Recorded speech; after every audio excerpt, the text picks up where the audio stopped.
इस बीच बड़ी खबर यह है कि ईरान के नए सुप्रीम लीडर आयतुल्लाह अली खामनई के जो बेटे हैं मुस्तबा खामनई, उनके जख्मी होने की भी खबर आ रही है। लेकिन इराक की तरफ से इसकी तस्दीक भी हुई है कि हल्की चोट उनके पैर में आई है। जब इजराइल ने पहला हमला किया था, माना जा रहा है कि उस वक्त उन्हें चोट आई होगी, लेकिन इसके बावजूद भी मुस्तबा खामनई जख्मी होने के बावजूद भी पूरे मुल्क की कमान वो संभाले हुए हैं। पासदाराने इनकलाब की वो पूरी कमान जो है वो एक तरह से संभाले हुए हैं और ऐसे में ईरान पूरी मजबूती के साथ ये जंग लड़ रहा है। आप देखिए कि अब ईरान ने अपने हमले और ज्यादा तेज कर दिए हैं। खासतौर से इजराइल की अगर बात की जाए तो इजराइल में चाहे हैफा की बात करें, तल अवीव की बात करें, बैत यम की बात करें और दूसरे जो शहर हैं मशरिकी यरूशलेम की अगर बात करें, यहां पर ईरान पूरी ताकत के साथ एक तरह से हमले कर रहा है। फिर दूसरी तरफ हिजबुल्लाह ने भी अपने हमले और तेज कर दिए हैं। जिस तरह से जुनूबी लबनान में लगातार इजराइल निशाना बना रहा है,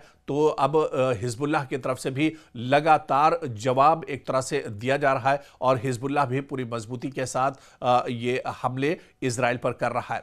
सिर्फ इजराइल को ही निशाना इस जंग में नहीं बनाया जा रहा है, बल्कि ईरान एक साथ कई महाज पर यह जंग लड़ रहा है। चाहे ईरान से इराक पर हमले की बात की जाए, जहां पर अमेरिका के तंसीबात हैं, पूरे मशरिक़ वस्ता के जो ममालिक हैं, कहा जा रहा है कि इनमें जहां जहां अमेरिका के एयरबेस है, तकरीबन वो एयरबेस पूरी तरह से अब ईरान ने तबाह बर्बाद कर दिए हैं। अब अमेरिका यहां से कोई ऑपरेशन अंजाम नहीं दे सकता है। अभी तक जो पेंटागन की बड़ी चौंकाने वाली खबर आई है, पेंटागन ने खुद ये माना है कि अभी तक की इस जंग में अमेरिका को बहुत ज्यादा नुकसान उठाना पड़ा है और अमेरिका के 140 जवान अभी तक की जख्मी होने की बात कही है। हालांकि कुवैत में और दुबई में जो अमेरिका के फौजी मारे गए थे, उनका जिक्र पेंटागन ने नहीं किया है। लेकिन आपको बताते चले कि अब तक कई अमेरिकी फौजी इस ईरान के जंग में मारे जा चुके हैं। 140 जो जख्मी हुए हैं उसकी खबर खुद पेंटागन ने दी है। कई की हालत इसमें नाजुक बताई जा रही है। पेंटागन ने इसकी तरफ भी इशारा किया और इसकी भी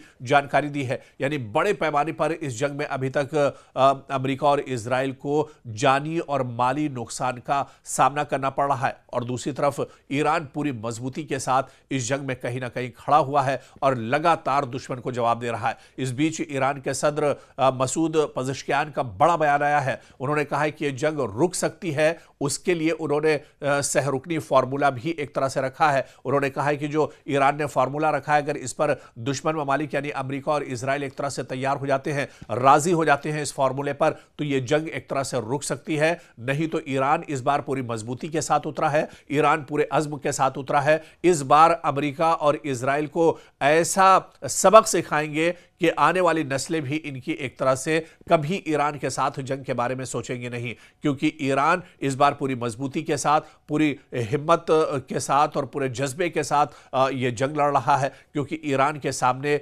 जो सबसे बड़ा मिशन है वो दरअसल बदला है। वो बदला है ईरान के सुप्रीम लीडर आयतुल्लाह अली खामनई की शहादत का। और ईरान के सिर्फ अवाम ही नहीं बल्कि पासदाराने इनकलाब से लेकर तमाम पूरे ईरान का यह मानना है कि जब तक ईरान के सुप्रीम लीडर आयतुल्लाह अली खामनई की शहादत का बदला अमेरिका और इजराइल से नहीं ले लेंगे, तब तक वो अपने घरों को वापस नहीं लौटेंगे। लेकिन मसूद पज़ेश्कियान ने कहा है, उन्होंने सहरुकनी फार्मूला दिया है कि जंग अगर दुश्मन रोकना चाहता है, और जिस तरह से ईरान ने कहा था कि जब हम चाहेंगे तब यह जंग रुकेगी। शुरुआत तो इजराइल और अमेरिका ने इस जंग की है, लेकिन यह जंग अब रुकेगी जब ईरान चाहेगा। तो इस तरह से इस जंग को रोकने के लिए एक फॉर्मूला दरअसल ईरान ने दिया है और ईरान ने कहा है कि हम अपनी शर्तों पर यह जंग रोकेंगे। अमेरिका और इजराइल अगर इस पर सहमत है, इस पर मुत्तफिक है, तो वो एक तरह से जंग रोकने के लिए तैयार है। लेकिन इतना जरूर तय है कि जंग जो अगर रुकती है तो वो ईरान की तरफ से ही रुकेगी। ईरान ही एक तरह से इस जंग को रोकेगा,